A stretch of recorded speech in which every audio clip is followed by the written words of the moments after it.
Okay, this episode was perfect. Yugioh played the role of power-hungry villain perfectly. Plus, we got more Yushi development, but those screams from the Luke, man, they were terrifying. You could hear the pain and anguish in every single scream that got projected. Hello everyone and welcome to Dueling with Downton, and today we're talking about episode 37 of the Yugioh Go Rush anime series. An episode that was beautifully animated and one that raised quite a few questions. So without wasting any more time, let's dive straight into it and talk about the episode. First off, Yugioh. Now we should have guessed that power was his main goal from the start. Obviously he was getting closer to the Luke for this purpose, purposefully antagonizing him in order to provoke those outbursts of negative wave energies. All along, Yugioh just wanted to harness the Luke's power, after seeing it firsthand on another planet.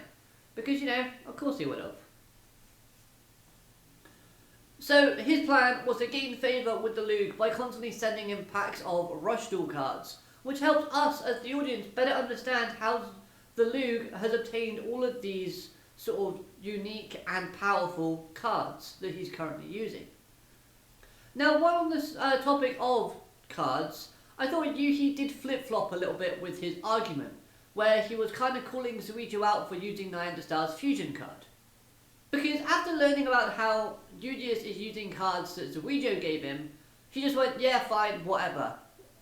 But at the same time, there's a difference. Because in Yugioh's case, Yugioh was gifted the cards from Yugioh.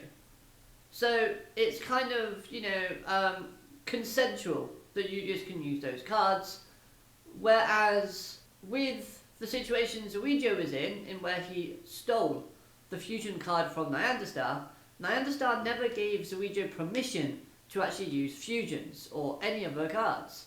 So that's the main difference. There was no consent from Star towards Yugioh. So yes, Yuhi, you should have kind of nailed down this argument and carried on with it. But at the same time, it wasn't really that important in the grand scheme of things.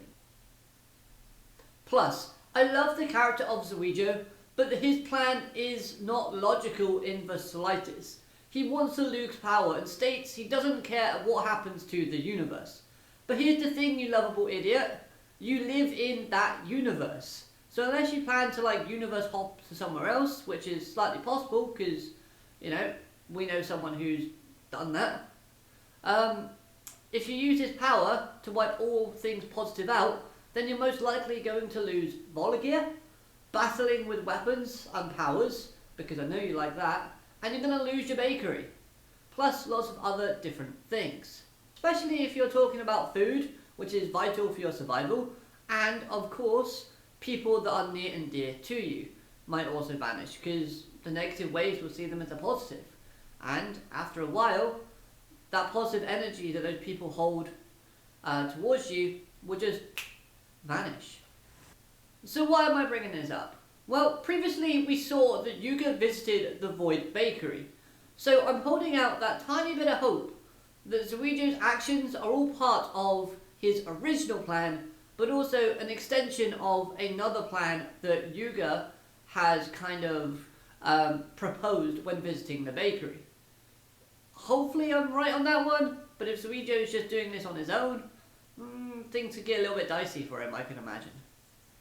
Still though, Yugioh's actions within this episode were perfect villainous behaviour. He knew what he was doing from the start. He had a plan and he executed it near enough perfectly. The segment where he brought up the Mii-chan anime instead of the Mr. Universe anime and was saying, oh, the TV station must have cancelled it because it was too boring. It's just perfect villain behaviour, and I love the antagonisticness behind it. Also, Yugioh's monsters within this episode just helped me gain more love for his archetype and for the monsters he used. Requiem was already one of my favourites, but seeing how it was animated and used in this episode just made me love it all that more. Plus, Apocalypse, his fusion monster, man, this monster both has an amazing design and a really useful, powerful skill. The animation for it, its attack, just looks stunning as well. This whole episode just had some of the best animation artwork that we've seen from the series so far. Also, Dark Hole returned.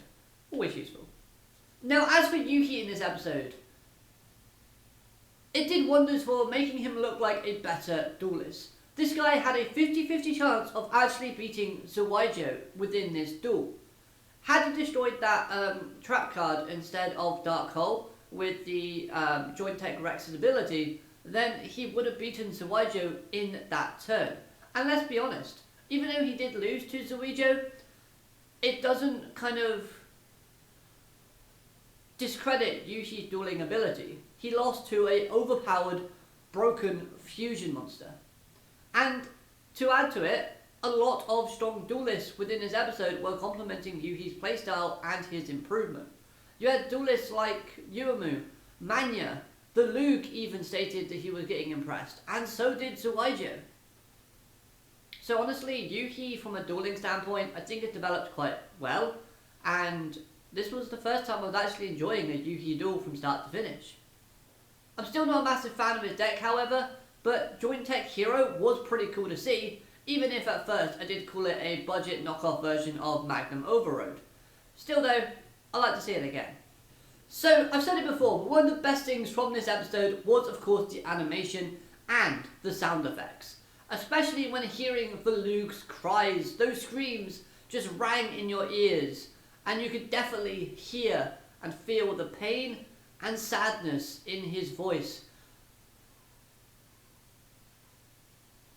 Plus, we also got a flip side of this, because although hearing him in pain and in anguish and screaming out was very heartbreaking, we also got some heartwarming scenes with the Luke in this episode, because seeing him smile after eating his frozen tangerines, that was super wholesome. And again, it makes his cries of despair even more painful to see and hear when they came at the end of the episode. Because you're looking at him going, oh, he's just kind and wholesome. He's sweet and oblivious to what's actually going on with his powers.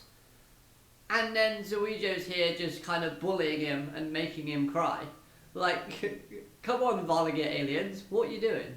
I do think by the end of this arc though, we are going to have Yuhi to thank for the Luke's kind of reverting everyone back to normal. As Yuhi has this weird ability to kind of make friends with everyone in the series after they see his hard work and his determination and his joyful spirit when dueling. His kind of personality is infectious, and we saw this with the Luke during the Yuhi versus Yugioh duel, as obviously positive energy started flowing into the Luke when watching the duel unfold between the two.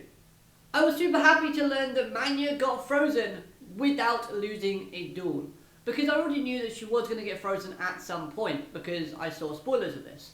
However, I was fearful that she was going to be losing kind of really quickly on screen just for a split second like we saw with London. However, she didn't. She just got frozen because she read the manga thanks to the Luke's outburst. On the flip side though, one thing I was very disappointed at was seeing how the Providence didn't get to duel, yet got frozen at the end. I felt like his character kind of needed something more to do instead of just kind of giving us that kind of little, ooh, is he going to be dueling against the Luke or is he on our side? Like, you know, it's a missed opportunity to have his character there and not do anything. So overall, I really love this episode. Possibly one of the best episodes from Yugioh Go Rush, and maybe even Sevens. I'll have to kind of rewatch some Sevens episodes and make my mind up on that. The cliffhanger was interesting too, but maybe our heroes would be saved by some Earth-Dama or some other force that would help them out. Anyways, let me know your thoughts and like the video if you did, hopefully you did, and comment down below. Have a great day, alligator, matane, goodbye.